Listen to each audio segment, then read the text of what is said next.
పార్టీల యొక్క స్ట్రెంగ్త్ను బట్టి బలబలాలను బట్టి ఆ నంబరు సమయం నిర్ణయించాల్సిందిగా తమరికి కోరుతా ఉన్నాం సార్.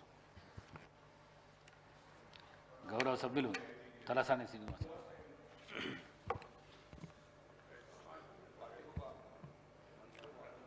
అధ్యక్ష,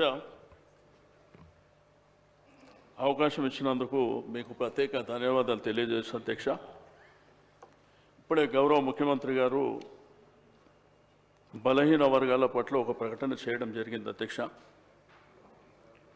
మీకు తెలుసు అధ్యక్ష, ఈరోజు ఈ దేశానికి స్వాతంత్రం వచ్చి 75 సంవత్సరాలు దాటింది అధ్యక్ష. ఈ 75 సంవత్సరాల స్వాతంత్రం తర్వాత ఈ దేశ నిర్మాణంలో,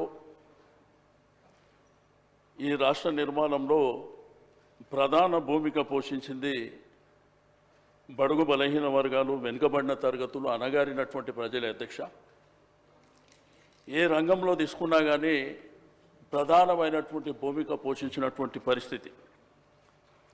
కానీ ఈరోజు సామాజికంగా, రాజకీయంగా, ఆర్థికంగా ఒకసారి ఆలోచన చేస్తే దేశవ్యాప్తంగా కానీ రాష్ట్ర వ్యాప్తంగా కానీ ఎప్పుడు మా హక్కుల కోసం పోరాటాలు చేసేటువంటి సందర్భాలు, లేకపోతే మాకు ఇది కావాలి అని డిమాండ్లు చేయడమే తప్ప ఏ రోజు కూడా మాకున్నటువంటి సంఖ్యాపరంగా ఇది మా డిమాండు, మా రైటు అనే విధంగా గతించినటువంటి ప్రభుత్వాలు, ఈ దేశంలో అనాదిగా ఉన్నటువంటి ప్రభుత్వాలు కూడా ఏ రోజు 75 సంవత్సరాలలో ఆలోచన చేసినటువంటి దాఖలా లేవు అధ్యక్ష. మరి ఈరోజు ప్రవేశపెట్టినటువంటి ఈ యొక్క కులగణన విషయంలో ప్రధానంగా 2011 సెన్సస్ ప్రకారం అప్పుడు ఉన్నటువంటి పాపులేషన్ 3,50,03,674గా చూపిస్తుంది అధ్యక్ష. అయితే ఈరోజు ఉన్నటువంటి ఈ యొక్క ప్రకటనలో మరి సుమారు 1,71.457 కుటుంబాలని అధ్యక్ష. ఆ రోజు ఉన్నటువంటి పాపులేషన్ అంటే 2011 అంటే 14 సంవత్సరాలు, అంటే దగ్గర 13-14 సంవత్సరాలలో ఒక 6 లక్షల పాపులేషన్ పెరిగినట్టే చూపిస్తున్నారు అధ్యక్ష. ఇక్కడ 370 అంటే మీరు చేసింది 354 అయితే 96.9 అయితే ఇంకా 3.1 పార్టిసిపేట్ చేయలేదనేటువంటి. అయితే ఈ లెక్కలని నిన్న నుంచి చూస్తుంటే అధ్యక్ష, బీసీ సంఘాలు కావచ్చు, మేధావులు కావచ్చు, అనేకమైనటువంటి డిబేట్ల ద్వారా కావచ్చు కొన్ని అనుమానాలు కూడా వ్యక్తపరుస్తుంది. దీంట్లో ప్రధానంగా ఈ పాపులేషన్ పెరగాలి కదా, ఎట్లా తగ్గింది అనేటువంటిది. ఓ వైపున బీసీల పాపులేషన్ తగ్గినట్టు కానీ, రెండో వైపున ఎస్సీల పాపులేషన్ తగ్గినట్టు కానీ, మూడో వైపున ముస్లిం పాపులేషన్ తగ్గినట్టు కానీ, ఓసీల శాతం పెరిగినట్టు కానీ కొన్ని లెక్కలు వస్తున్నటువంటి సందర్భం అధ్యక్ష. గౌరవ చైర్మన్గా ఉత్తమ్ కుమార్ రెడ్డి గారు మొన్న ప్రెస్ కాన్ఫరెన్స్లో గణాంకాలు చెప్పినట్టు ఆ గణాంకాల ద్వారా తెలిసినటువంటి విషయాలలో చర్చ జరుగుతుంది అధ్యక్ష. అయితే దీంట్లో ప్రధానంగా ముఖ్యమంత్రి గారు చెప్పినారు అధ్యక్ష, ఇప్పుడే ఎన్యూమరేటర్లను పెట్టి కొంతమంది అధికారులను పెట్టి చాలా వరకు మేము పారదర్శకంగా చేయాలనేటువంటి సంకల్పంతో చేసినామని. కానీ నేను ముఖ్యమంత్రి గారికి మీ ద్వారా రిక్వెస్ట్ చేసేది ఒకటే అధ్యక్ష, మీరు ఏదైతే ప్రొఫార్మా ఇచ్చినరో 57 అంశాలు ఉన్నాయి దీంట్లో. దీన్ని ఏంటంటే మీరు మరొకసారి ఆలోచన చేసి, ఎందుకంటే ఈరోజు ఇది ప్రధానమైనటువంటి అంశం, మన సమాజంలో ఉన్నటువంటి 100% మంది ఉన్నటువంటి అంశం కాబట్టి దీనివల్ల ఏంటంటే అనేక అంశాలు దీంట్లో పొందుపరిచారు కాబట్టి చాలామంది ముందుకు రాలేకపోయారు.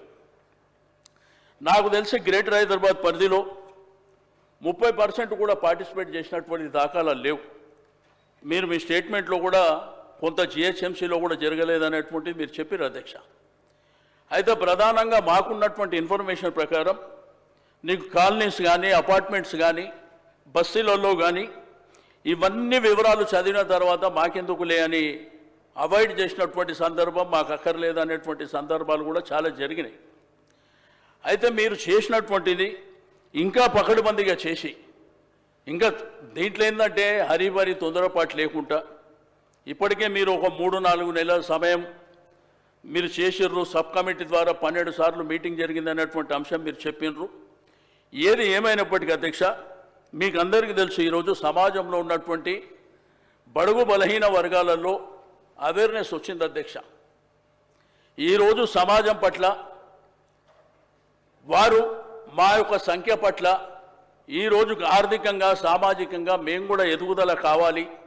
ఒకవైపున విద్యాపరంగా ఎదుగుదల కావాలి, రెండో వైపున సామాజికంగా ఎదగాలి, ఆత్మగౌరవంతో బతకాలి, రాజకీయంగా కూడా ఎదగాలి అనేటువంటి సంకల్పం కూడా ఈ మధ్యకాలంలో మీకు అందరూ తెలుసు. మరి గత ప్రభుత్వంలో మరి కేసీఆర్ గారి నాయకత్వంలో 10 సంవత్సరాల పరిపాలనలో చాలా వరకు కొన్ని కార్యక్రమాలు తీసుకోవడం జరిగింది అధ్యక్ష. ఈరోజు ఎడ్యుకేషన్ రంగంలో గురుకులాల విషయంలో కానివ్వండి, లేకపోతే గురుకులాలని ఇంటర్మీడియట్ వరకు తీసుకెళ్లడం కానివ్వండి, డిగ్రీ కాలేజీలు పెట్టడం ద్వారా కానివ్వండి, విదేశీ విద్య ద్వారా కానివ్వండి, సేమ్ టైం రైతు బంధు రైతు బీమా పొందిన దాంట్లో కూడా మెజారిటీ ఇదే జనం ఉంటారు అధ్యక్ష. దీంతోపాటు మీకు అందరికీ తెలుసు అధ్యక్ష, ఈరోజు హైదరాబాద్లో ఆత్మగౌరవ భవనాలు కానివ్వండి, దానివల్ల ఏంటంటే ఈ మధ్యకాలంలో గ్రామీణ ప్రాంతంలో కూడా చదువుకున్న వాళ్ళ సంఖ్య పెరిగింది అధ్యక్ష. ఈరోజు సమాజంలో ఉన్నటువంటి మన సంఖ్య పెరిగింది కదా, మనకు కూడా మరి సమానమైనటువంటి వాటా కావాలి, రాజకీయంగా కూడా సమానంగా కావాలనేటువంటి సంకల్పం వస్తుంది అధ్యక్ష. అయితే దీంట్లో కొన్ని లెక్కలు అధ్యక్ష. ఇప్పుడు 2023 అసెంబ్లీ జరిగినప్పుడు assembly election commission of India ఆధ్వర్యంలో వాళ్ళు 3,32,318 మంది ఓటర్లు ఉన్నారనేది వాళ్ళు లెక్క చెప్పారు అధ్యక్ష. 2023లో 3,32,32,18 మంది అని. అయితే మీరు ఇచ్చినటువంటి దాంట్లో 3,70,000 3,70,00,000. అంటే దీంట్లో మన గవర్నమెంట్ అఫీషియల్ లెక్కల ప్రకారం 6వ తరగతి నుంచి 17వ వయసు అంటే 17 సంవత్సరాల వయసు లోపల ఉన్న వాళ్ళు 62,30,504. అదేవిధంగా ఏదైతే ప్రైమరీ స్కూల్లో ఉన్నటువంటి 0.6 వయసు ఉన్నటువంటి పిల్లలు 38,99,000 ఉన్నట్టు. ఓవరాల్గా తీసుకుంటే ఈ 4,33,61,822 నుంచి ఈ 3,70,00,000 మీరు ఏదైతే నివేదిక ఇచ్చినరో అవి తీస్తే 62,84,268 మంది ఎక్కడ పోయినట్టు.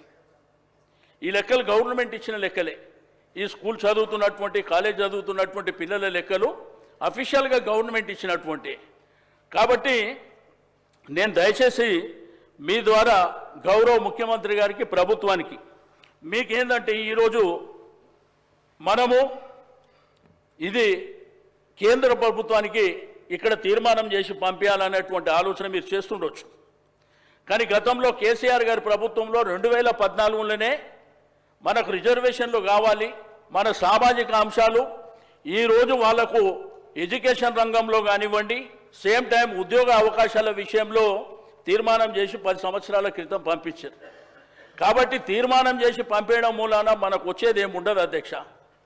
ఏదైతే పక్క రాష్ట్రాలలో తమిళనాడు కానీ మహారాష్ట్ర కానీ పక్క రాష్ట్రాలలో చట్టబద్ధత ఏదైతే చేసినరో డెఫినెట్గా చట్టబద్ధత చేస్తే మీరు ఏదైతే కామనిటీ డిక్లరేషన్ చేసినరో ఆ డిక్లరేషన్ ప్రకారం 42% రిజర్వేషన్ లోకల్ బాడీస్లో వచ్చేటువంటి అవకాశం ఉంది అధ్యక్ష. కాబట్టి దయచేసి మీరు ఆ దిశగా ఆలోచించాలి. ఎందుకంటే మేము సర్వే చేసినాం, మేము ఇక్కడ తీర్మానం చేసినాం, ఢిల్లీకి పంపించినాం అంటే అది సరిపోదు అధ్యక్ష. ఈ సమాజం కూడా యాక్సెప్ట్ చేసే పరిస్థితులు లేదు. దయచేసి తప్పకుండా ఆ ఫలాలు వాళ్ళకు అందాలంటే మీరు తప్పకుండా చట్టబద్ధత చేయవలసినటువంటి అవసరం ఉన్నదని నేను ఈ సందర్భంగా తెలియజేస్తూ ఉన్నాను అధ్యక్ష.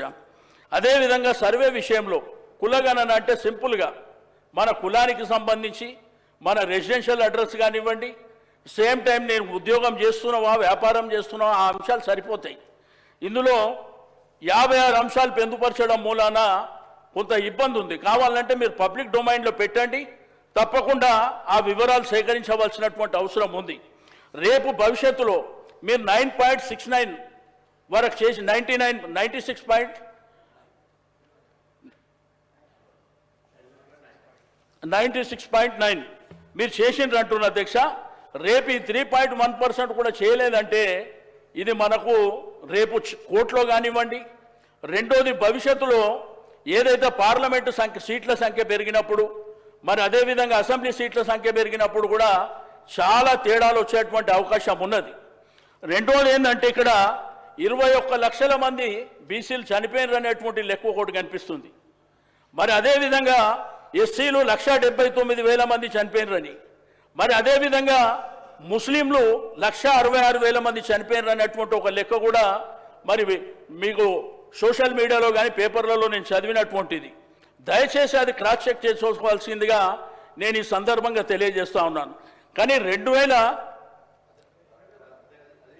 సోషల్ మీడియాలో వచ్చేదాన్ని ఎక్కడ కూడా విశ్వసించద్దు దయచేసి. మేము అటువంటిది ఎట్టుకుంటూ అందుకే అంటే మీకు ఒక మాట తర్వాత నేను అందుకే విమర్శ చేస్తలేదు.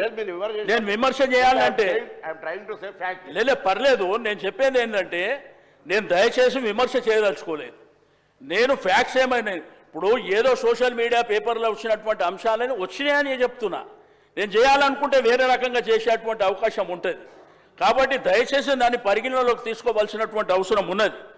కాబట్టి నేను దయచేసి ప్రభుత్వానికి ముఖ్యమంత్రి గారికి నేను ఈ సందర్భంగా అడిగేది, తప్పకుండా మీరు ప్రొఫార్మా మార్చి మీరు సింప్లిఫై చేసి తప్పకుండా మరొకసారి సర్వే చేసినట్టయితే మరి తప్పకుండా మనకు వివరాలన్నీ వచ్చేటువంటి అవకాశం ఉన్నది. దీంట్లో కులాల వారీగా తీసుకున్నప్పుడు కూడా ఏ కులం ఎంత అనేది కూడా మీరు చెప్పలేకపోయినారు. ఇప్పుడు ముఖ్యమంత్రి గారి స్టేట్మెంట్లో కూడా ఎస్సీలు ఇంత బీసీలు ఇంత అన్నారు. ఈరోజు బీసీ కులాలలో 193 కులాలు ఉన్నాయి. కాబట్టి 193 కులాలలో కూడా మరి ఏ కమ్యూనిటీ ఏమేమి ఎంతమంది ఉన్నారనేది కూడా మనకు సంఖ్యాపరంగా రేపు మనకు అన్ని విధాలుగా ఉపయోగపడుతుంది. కాబట్టి దయచేసి ఆ విధంగా చేయవలసినటువంటి అవసరం ఉంది.